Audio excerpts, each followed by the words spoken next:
Le gouvernement français, le ministre représentant le gouvernement du Costa Rica, chère Agnès Pannier-Runacher et cher Franz Tottenbach. Mais je veux associer naturellement à ce qui fut un grand temps d'émotion pour le maire de Nice, pour les élus de mon conseil municipal, de la métropole, du département, de la région, en vous adressant aussi les salutations de son président Renaud Muselier, qui le rejoindra pour le sommet de la Méditerranée, vous dire que depuis maintenant 4 jours exactement, nous vivons ici un temps que je n'aurais jamais imaginé, moi qui suis né sur cette terre, comme beaucoup d'entre vous qui défendez vos territoires avec chacun votre histoire, vos traditions, votre culture. Et donc je veux y associer tout cela, notre administration également qui m'a accompagné pendant ces 2 années pour rendre possible ces conditions d'accueil dans notre cité. Et je veux saluer naturellement ceux qui défendent cette même idée dans notre pays. Et en tout premier lieu, mon ami Édouard Philippe, Premier ministre et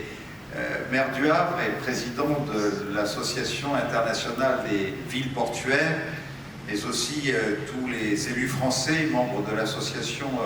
nationale des élus des zones littorales et tous ceux de nos zones côtières, et dire très sincèrement à la fois à Kamal Akram, à Peter Thompson, qui ont veillé à ce que cette coalition puisse prendre et voir le jour. Combien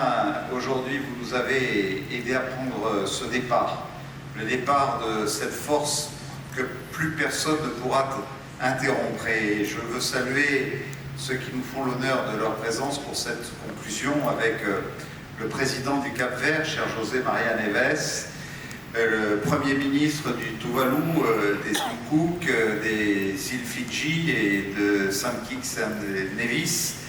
Naturellement, il y a eu des temps d'émotion extraordinaires depuis ce matin. Je pense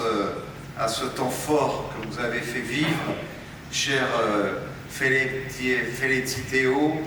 au nom des Tuvalu, mais de tous les maires de ces îles si menacées aujourd'hui, ainsi que Adriano Pérez, le chef général de la comarca du peuple Guna au Panama. Ce fut un temps extrêmement fort où nous avons tous mesuré les inquiétudes qu'une part de l'humanité peut vivre aujourd'hui, et je crois que nous étions pris dans notre âme, dans notre cœur par ces propos que nous avons entendus. Il y a eu ces mots puissants aussi de ma sœur, mère de New Orleans, naturellement Latoya